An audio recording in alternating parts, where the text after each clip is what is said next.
So আজকে শুরু করতে চলেছি আমরা ল অফ ভেরিয়েবল প্রপোর্শন এবং রিটার্ন টু স্কেল। তো এই দুটো জিনিস হচ্ছে প্রোডাকশন চ্যাপ্টারের। এটা হচ্ছে আই থিঙ্ক 4 নম্বর ভিডিও। এর আগে প্লেলিস্ট সেকশন অনেকগুলো ভিডিও দেওয়া আছে, ওগুলোকে অবশ্যই দেখে নাও তোমরা। আচ্ছা, আজকে যে টপিকটা ডিসকাস করতে চলেছি, ল অফ ভেরিয়েবল প্রপোর্শন এবং রিটার্ন টু স্কেল। তো কনসেপ্টটা দেখো, ফার্স্টে বুঝতে গেলে ধীরে ধীরে বুঝছি। ওকে, প্রথম কথাটা কনক্লুশন যে রাখি, যে ল অফ ভেরিয়েবল প্রপোর্শন এই যে কনসেপ্টটা, এটা স্বল্পকালে এই কনসেপ্টটা লাগু হয়।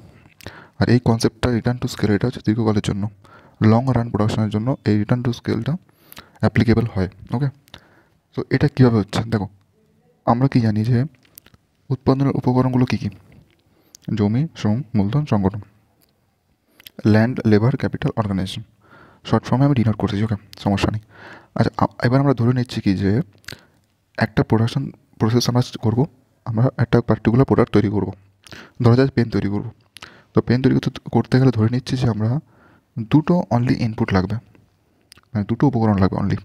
একটা হচ্ছে লেবার, একটা হচ্ছে ক্যাপিটাল। একটা হচ্ছে লেবার, মানে সরি, এটা ল্যান্ড, এল ফর ল্যান্ড। ধরি যে ল্যান্ড লাগবে এবং ক্যাপিটাল লাগবে,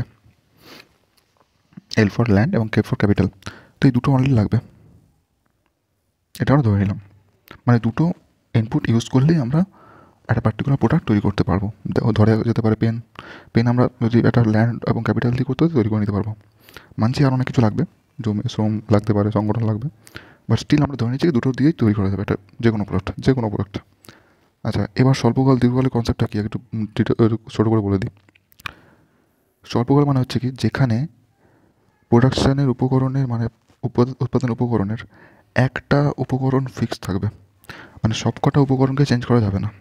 এবার আমরা ধরলাম কি দুখানা মাত্র উপকরণ আছে, আমরা ধরলাম এলটা ফিক্সড আছে, কারণ একটা যে কোনো ফিক্সড রাখতে হবে। স্বল্পকাল মানে এটা, স্বল্পকাল মানে যেখানে প্রোডাকশন ফ্যাক্টর প্রোডাকশনের একখানা উপাদান ফিক্সড থাকবে, মানে একটাকে আমরা কোনো চেঞ্জ করতে পারবো না।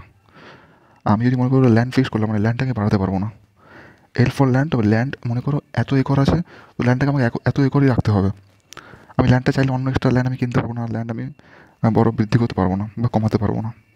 আচ্ছা, আবার বাকিগুলোকে ভেরিয়েবল করতে পারবো, বা বাকিগুলো চেঞ্জ করতে পারবো। যেমন ক্যাপিটাল, আমি চাইলে বেশি ইনভেস্ট করতে পারি, বেশি টাকা লাগাতে পারি।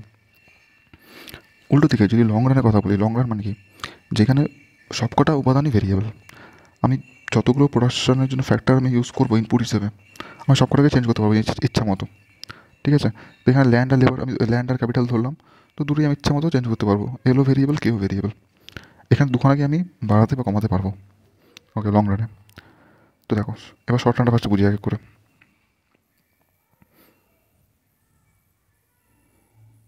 দেখো, শর্ট রানের ফার্স্টে গ্রাফটা নোটিস করো।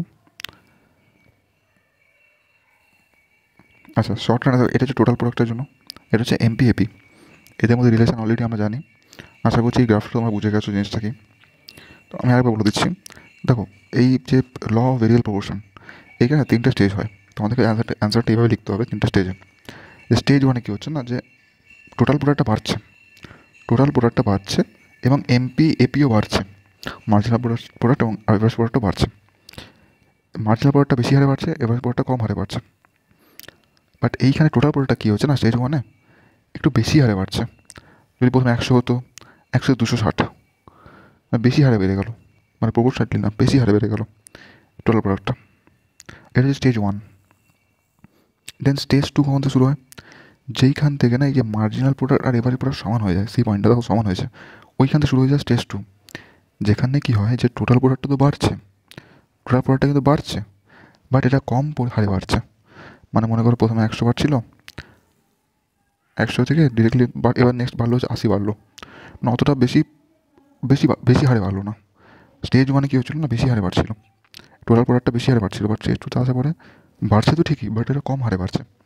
আচ্ছা, এটা হচ্ছে স্টেজ টু, যেখানে স্টেজ টু কী হয়, যে মার্জিনাল প্রোডাক্ট এবং এভারেজ প্রোডাক্টও কমতে থাকে, মানে কমা স্টার্ট হয়ে যায়, কমা স্টার্ট হয়ে যায়। এবং মার্জিনাল প্রোডাক্টটা কী হয় না, বেশি হারে বাড়ে, বেশি হারে কমে। মার্জিনাল প্রোডাক্টটা বেশি হারে কমে, ঠিক আছে, মার্জিনাল প্রোডাক্টটা বেশি হারে কমে, দেখো বেশি হারে কমছে এভারেজ প্রোডাক্টের তুলনায়।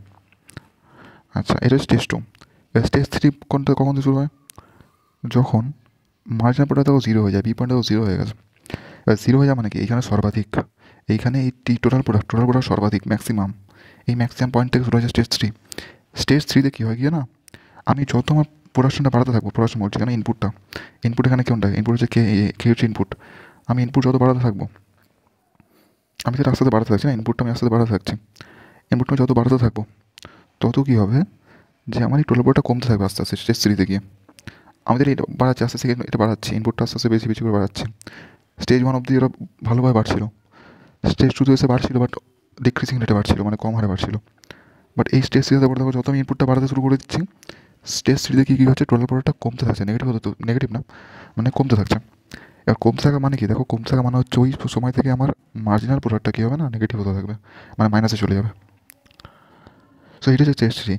এবার এইটা মানেটা কি, এটা আমরা কেন করলাম ল অফ ভেরিয়েবল প্রপোর্শন, এইটা করার কারণ হচ্ছে একটা ফার্ম কোন সময় তার প্রোডাকশনটা বন্ধ করে দেবে, মানে প্রোডাকশন করাটা ঠিক নয়। দেখো একটা ফার্মের স্টেজ 1টাই বেশি সুইটেবল, একটা ফার্মের স্টেজ 1টা হচ্ছে বেশি সুইটেবল, ওকে। স্টেজ 2টা মোটামুটি ও প্রোডাকশন করতে পারে, বা স্টেজ 3-তে আসার সময় ওকে প্রোডাকশনটা বন্ধ করে দেওয়া উচিত, মানে প্রোডাকশনটা এক্সট্রা বাড়ানো উচিত নয়, কারণ স্টেজ 3-তে আসার পর না প্রোডাকশনটা বন্ধ করে দেওয়া উচিত, মানে বা এটাকে কন্টিনিউ করা উচিত নয়, কারণ এই সময় কী হচ্ছে, টোটাল প্রোডাক্টটা কমতে থাকছে। তো এটা ফার্মের জন্য লস, আমি যত ইনপুট বাড়াতে গেলে আমার কোনো কাজে কিছু হচ্ছে না, উল্টে আরও কমতে থাকছে প্রোডাকশন আমার। তো এই জন্য ল ভেরিয়েবল প্রপোর্শনটা করা হয়। আর এইভাবে তোমরা অ্যান্সারটাকে ফর্ম করবে, যে স্টেজ 1 স্টেজ 2 মানে ধাপ, প্রথম ধাপ, দ্বিতীয় ধাপ, তৃতীয় ধাপ। তো তৃতীয় ধাপে প্রোডাকশন করাটা ঠিক নয়, ওকে। সো এই হচ্ছে শর্ট রানের ল অফ ভেরিয়েবল প্রপোর্শন। এবার নেক্সট ভিডিওতে আমরা লং রান এই লং রানের পোর্শনটা বুঝবো, ওকে। লং রানের পোর্শনটা কীভাবে হচ্ছে, লং রান যে হচ্ছে রিটার্ন টু স্কেল, ওইটা জিনিসটাকে আমরা কনসেপ্টটা বোঝার চেষ্টা করবো। তো চলো নেক্সট ভিডিওতে দেখা হচ্ছে।